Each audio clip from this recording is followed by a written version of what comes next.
बाबा साहब भीमराव अंबेडकर के पास 32 डिग्रियां थीं और वे 9 भाषाओं के जानकार थे। अंबेडकर जी को आजादी के बाद संविधान निर्माण के लिए 29 अगस्त 1947 को संविधान की प्रारूप समिति का अध्यक्ष बनाया गया।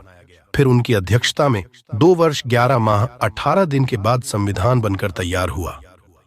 इन्हें देश विदेश के कई विश्वविद्यालयों से पीएचडी की कई मानक उपाधियां मिली थीं।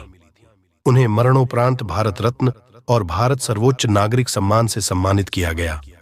भीमराव जी ने समाज में अछूतों, नीची जाति के लोगों, दलितों और निर्धनों की स्थिति का गहराई से विश्लेषण किया तो उन्होंने पाया कि समाज में इन लोगों की स्थिति बहुत ही दयनीय है।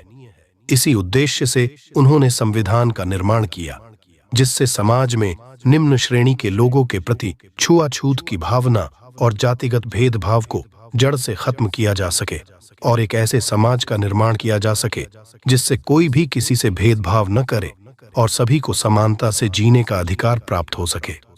बाबा साहब के इस कदम से समाज में दलितों, निर्धनों और निम्न श्रेणी के लोगों के जीवन में एक क्रांति सी आ गई और इन लोगों को भी समाज में जीने के लिए समानता और सम्मान का अधिकार प्राप्त हो सका।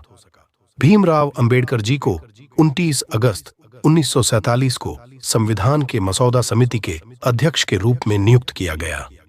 अंबेडकर जी ने सभी श्रेणी के लोगों के मध्य एक वास्तविक पुल के निर्माण पर जोर दिया। भीमराव अंबेडकर के मुताबिक अगर समाज में छुआछूत, जातिगत भेदभाव, अलग अलग वर्गों के मध्य अंतर को समाप्त नहीं किया गया तो सभी लोगों के मध्य एकता बनाए रखना मुश्किल होगा। इसके साथ ही उन्होंने जाति, लिंग और धार्मिक समानता पर काफी हद तक जोर दिया। बाबा साहब ने सरकारी नौकरियों, शिक्षा और सिविल सेवाओं में अनुसूचित जनजातियों और अनुसूचित जातियों के सदस्यों के लिए आरक्षण शुरू करने के लिए विधानसभा का समर्थन हासिल करने में भी सफल हुए था। इस झील में पहले दलितों और निम्न जातियों को पानी पीने की अनुमति नहीं थी। उन्होंने कहा कि हम भी इंसान हैं, इसलिए समानता का अधिकार सब पर लागू होना चाहिए। इस सत्याग्रह का मुख्य उद्देश्य यही था कि सभी वर्ग के लोगों को समानता का अधिकार प्राप्त हो सके। बाबा साहब 1930 में 15,000 अछूत लोगों के साथ अहिंसा पूर्वक आंदोलन करते हुए कालाराम मंदिर गए।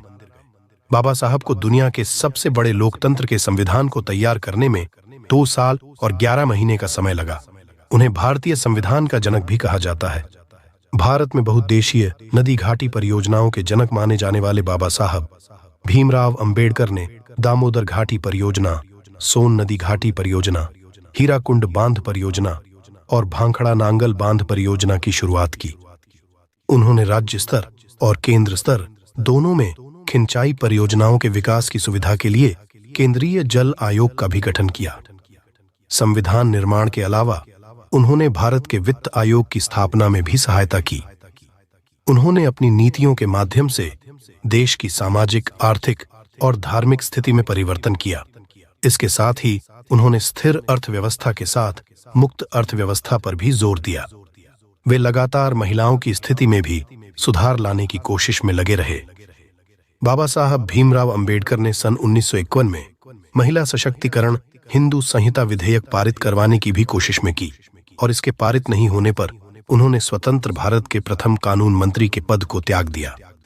इसके बाद बाबा साहब भीमराव अंबेडकर जी ने लोकसभा में सीट के लिए चुनाव भी लड़ा, लेकिन वे इस चुनाव में विजय हासिल नहीं कर सके। बाद में उन्हें राज्यसभा में नियुक्त किया गया। बाबा साहब जी ने वित्त आयोग, निर्वाचन आयोग, योजना आयोग, महिला पुरुष के लिए समान नागरिक हिंदू संहिता, राज्य पुनर्गठन, बड़े आकार के राज्यों को छोटे आकार में संगठित करने, मौलिक अधिकार, राज्य के नीति निर्देशक तत्व, मानवाधिकार, ऑडिटर जनरल, निर्वाचन आयुक्त, शैक्षणिक, आर्थिक और सामाजिक नीतियां बनाई।